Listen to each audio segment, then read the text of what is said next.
Welcome to the Cauldron of Curiosities.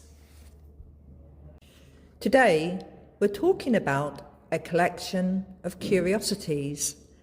I thought this was quite a good way of gathering ideas about things that I was curious about as it was leading up to spring.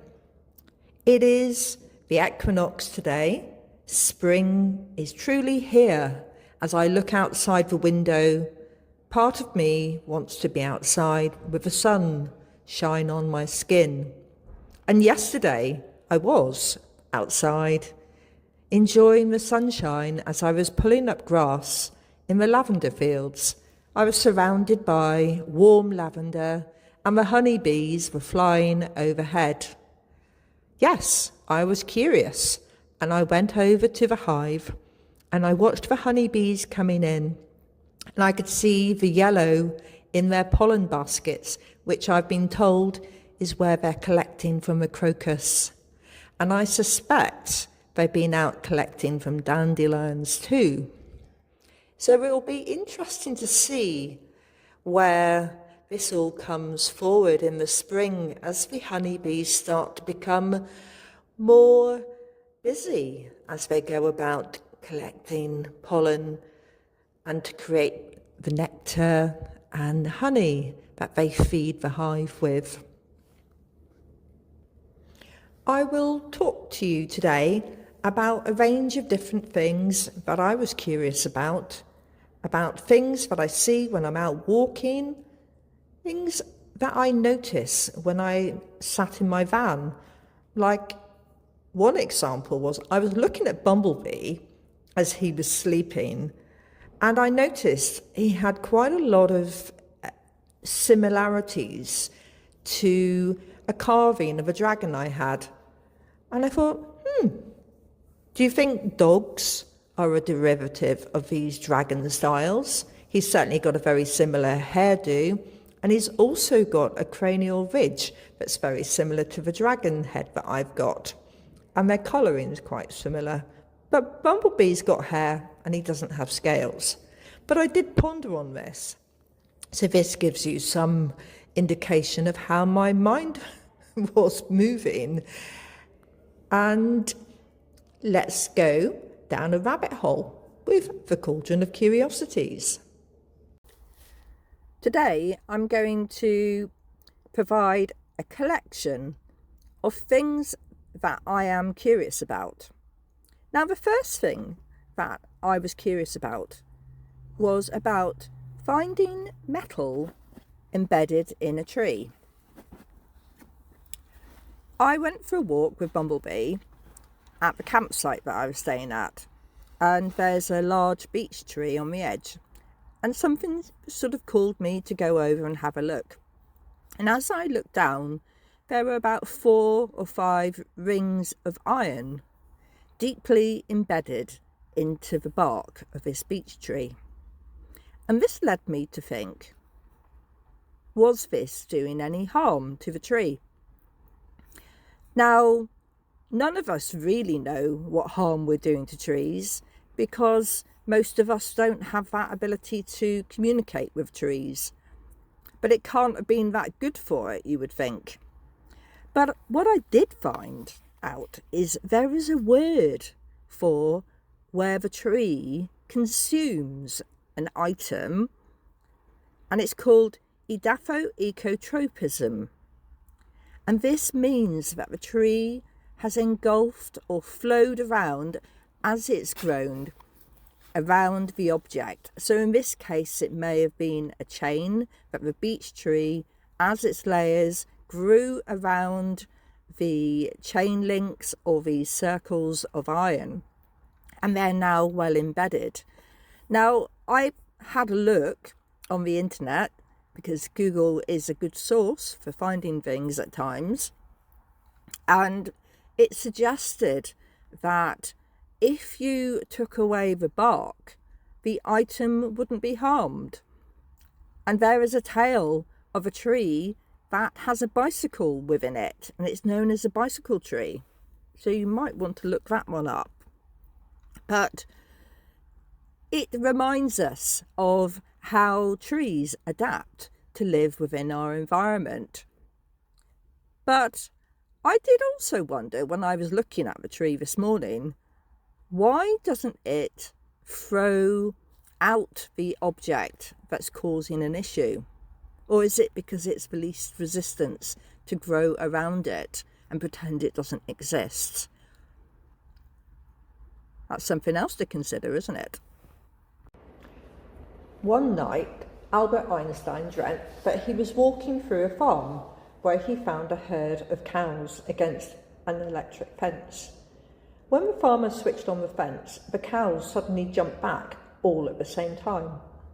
But to the farmer's eye, who was standing at the other end of the field, they seemed to jump one after another in a wave formation. Einstein woke up and the theory of relativity was born. This is according to the McGovern Institute at 25. Dreaming is one of the oldest biological phenomena.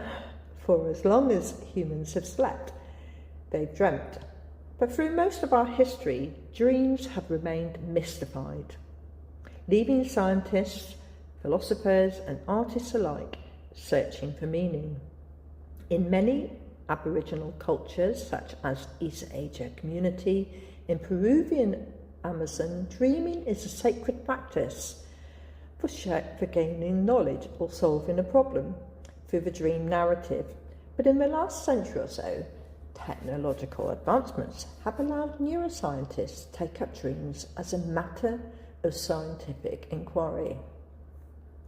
Now, I'm reading this to you from the McGovern Institute's page because I wanted to know a little bit more, and I thought, well, best to go for some facts that you can go and look up.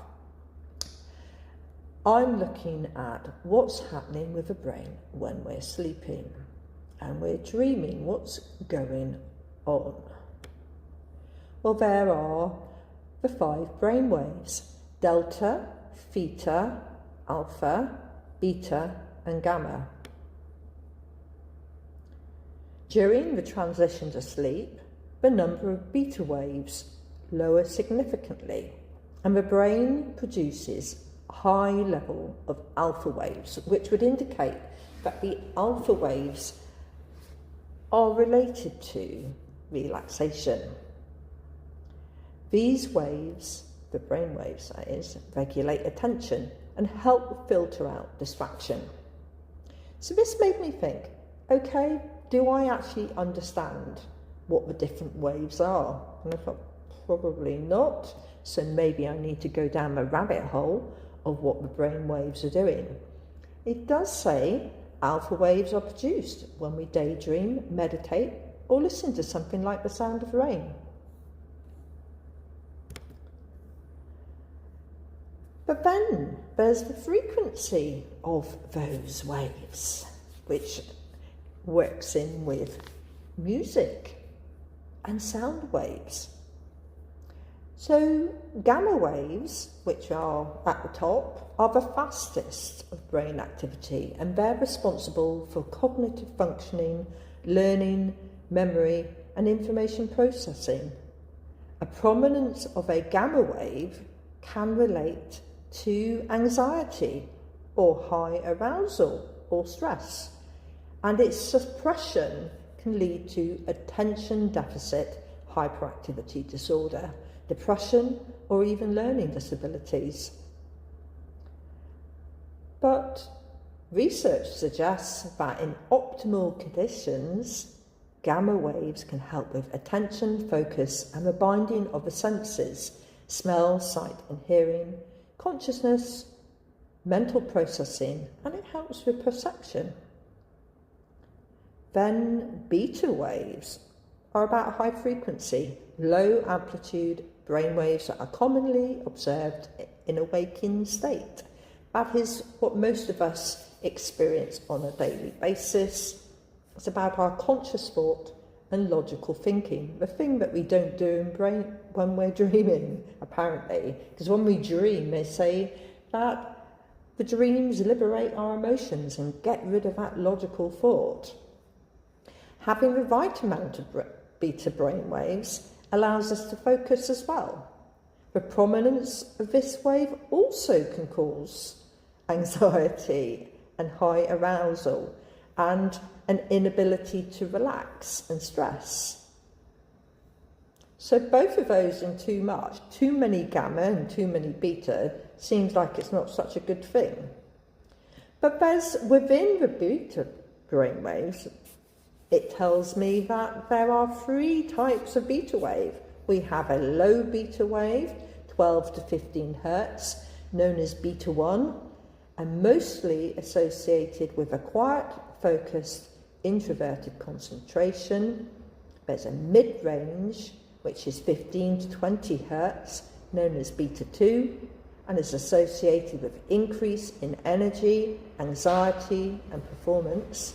And then we have the high beta wave, which is 18 to 40, known as beta 3, associated with significant stress, anxiety, paranoia, high energy, and high arousal.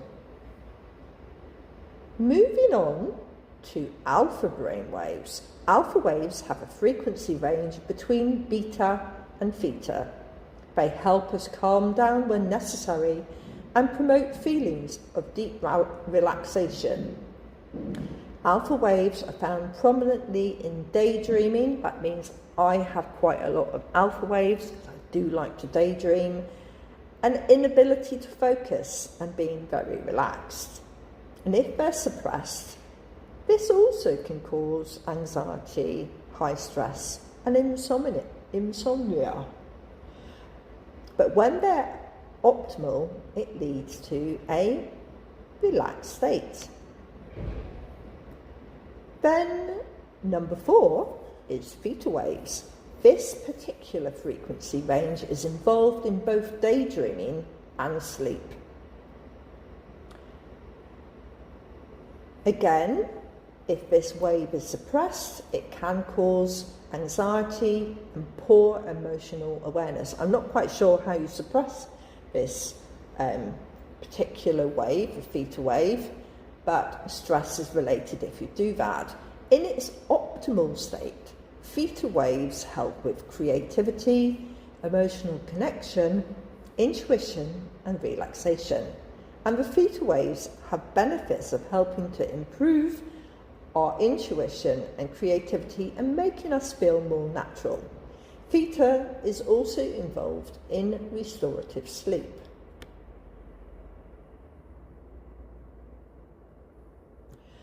Finally, the slowest recorded brainwave is the delta wave. They're found most often in infants and young children and are associated with the deepest levels of relaxation and restorative healing sleep. Delta is prominently seen in brain injuries, learning problems, and inability to think. If this wave is suppressed, it leads to the inability to rejuvenate the body and revitalize the brain, ending up with poor sleep. Adequate production of delta waves helps us completely be rejuvenated and promotes the immune system, natural healing, and restorative sleep. So essentially, we need to allow delta brain waves to come in to help keep us healthy, don't we? But not many of us have got a machine that's going to be running along telling us that we have got the right brain waves working. Interesting, isn't it? So how do we know if we're getting the right brain waves? Something else to go down the rabbit hole about, I'm supposing, and I guess just sort of blurred in and got mixed up. What I can tell you right at this moment, that despite having a reasonable sized lunch, my brain is not working very well. So I will sign off and catch up with you at another point.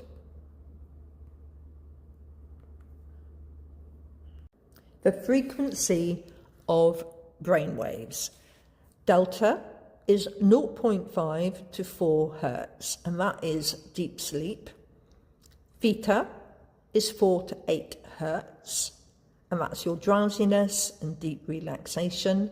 Alpha is 8 to 12 hertz. That is relaxed wakefulness. Beta is 13 to 30 hertz, alertness and active thinking. And gamma is 30 hertz and above, and that is high cognitive processing. So, question is, why can something like him pulling me stop my brain from working? Right. We got two aspects of our thinking. We have our cognitive, in the moment, forward thinking, and we also have a more autonomous side. This is separate to subconsciousness, and when there's instances happening around us, our autonomous mode goes into that sort of quick fire, sort of immediate action kind of thing. You know, like being in the military, you're taught immediate action. So as soon as you hear gunfire, you do this and this and this. You don't even have to think about it. Yeah. But it also does stop you from thinking about it until you are actually in a safe zone where your forward thinking and your cognitive aspect can come back online again. You literally go into a subroutine to do it, and that switches out anything else. It's part and parcel, really, of a self-preservation instinct. That's in it. The body is geared up to protect itself in every single way possible, namely to look after your brain. Your brain is a resource-hungry organ that takes dibs on everything first. Yeah. And everything about that, and any other situations, the brain wants to protect itself. And that includes thinking. It will shut down aspects of your thought to deal with that situation, because if you're not dealing with that situation, he can pull you over. He can pull you down the stairs. Yeah. So it's part and parcel of the self-preservation instinct that the brain stops you from thinking and doing something different, which could put you in jeopardy. Thank you.